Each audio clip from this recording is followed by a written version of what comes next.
یہ مل کر ایکو سسٹم بناتے ہیں، اور جب جنگلات کاٹ دیے جاتے ہیں ایکو سسٹم ڈسٹرب ہو جاتا ہے، جنگلات میں رہنے والی جنگلی حیات متاثر ہوتی ہے، وہاں اڑنے والے پرندوں کے رہنے کی جگہ ان سے چھن جاتی ہیں، جنگل میں رہنے والے جنگلی جانوروں کے سر ڈھانپنے کی جگہ ختم ہو جاتی ہے، اور اس کی وجہ سے ایکو سسٹم ڈسٹرب ہو جاتا ہے، انسانی زندگی کے لیے بھی یہ مسائل کا باعث بنتا ہے۔ Number 4، infinite mortality rate. Dear students, infinite mortality rate کا کیا مطلب ہے؟ مورٹیلٹی ریٹ کہا جاتا ہے شرح اموات کو، اور انفینٹ کہا جاتا ہے نوزائیدہ بچوں کو، اور اس کی وجہ سے اوور پاپولیشن میں اضافے کی وجہ سے نوزائیدہ بچوں کی اموات میں اضافہ ہو رہا ہے، صحت کی سہولیات ناکافی ہوتی جا رہی ہیں، غربت کے مسائل جنم لے رہے ہیں، اور انسانوں کی پہنچ سے باہر ہوتا جا رہا ہے علاج معالجے کا تمام نظام۔ نتیجے کے طور پر نوزائیدہ بچے مختلف سادہ سی کمپلیکیشنز کی وجہ سے، پیچیدگیوں کی وجہ سے موت کے منہ میں جاتے جا رہے ہیں، اور ان کی شرح اموات میں اضافہ ہو رہا ہے۔ Number 5، child mortality rate.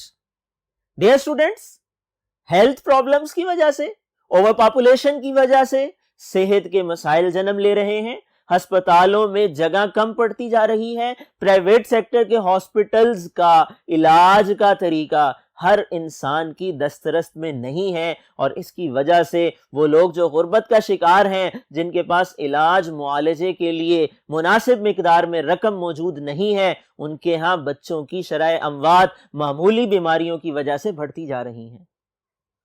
Number 6، prevailing پورٹی۔ Dear students, over population کی وجہ سے، آبادی میں اضافے کی وجہ سے غربت بھی بڑھتی جا رہی ہے، لوگوں کو روزگار میسر نہیں آ رہا ہے، اور اس کی وجہ سے مالی مسائل جنم لے رہے ہیں۔ Number 7، housing units shortage. لوگوں کے رہنے کے لیے، سر ڈھانپنے کے لیے جگہ کم پڑتی جا رہی ہے، اور لوگوں کو رہائش کے مسائل کا سامنا بھی کرنا پڑ رہا ہے۔ Number 8، health facilities. Dear students, صحت کے مسائل بھی بڑھتے جا رہے ہیں آبادی میں اضافے کے ساتھ ساتھ۔ نمبر 9، ان امپلائمنٹ۔ بے روزگاری میں اضافہ ہو رہا ہے، جیسے جیسے انسانوں کی تعداد بڑھ رہی ہے، ان کے لیے روزگار کے بندوبست میں مسائل بڑھتے چلے جا رہے ہیں۔ نتیجے کے طور پر بے روزگار افراد کی تعداد بڑھ رہی ہے، اور بے روزگاری میں اضافے سے معاشرے میں جرائم پھیل رہے ہیں، فساد پیدا ہو رہا ہے، اور جرائم پر قابو پانا مشکل ہوتا چلا جا رہا ہے، اور بے روزگار افراد فاقوں مجبور ہو کر موت کو گلے لگانے کو بھی تیار ہو جاتے ہیں۔ نمبر 10، لیس ایجوکیشنل فیسیلٹیز۔ بڑھتی ہوئی آبادی کی تعلیمی ضروریات کو پورا کرنا بھی ممکن نہیں ہو پا رہا، مشکل سے مشکل تر ہوتا جا رہا ہے، تعلیم مہنگی ہوتی جا رہی ہے، اور اس کے لیے ضروریات زندگی کی قربانی دینا ایک عام انسان کے لیے، جس کی پیئنگ کیپیسٹی کم ہے، جس کے پاس مال و دولت کم ہے، جس کا گزر بسر مشکل سے ہو رہا ہے، ناممکن ہوتا چلا جا رہا ہے۔ Number 11، food shortage. ہر انسان کی پہنچ میں تعلیمی اخراجات کو پورا کرنا ممکن نہیں رہا، مشکل تر ہوتا جا رہا ہے، اور اس کے ساتھ ساتھ فوڈ شارٹیج کا بھی سامنا ہے، لوگوں کی غذا کی ضروریات، خوراک کی ضروریات بھی پوری کرنا مشکل ہو رہا ہے۔ ڈیئر اسٹوڈنٹس، فردر ڈیٹیلز کیا ہیں آئیے دیکھتے ہیں۔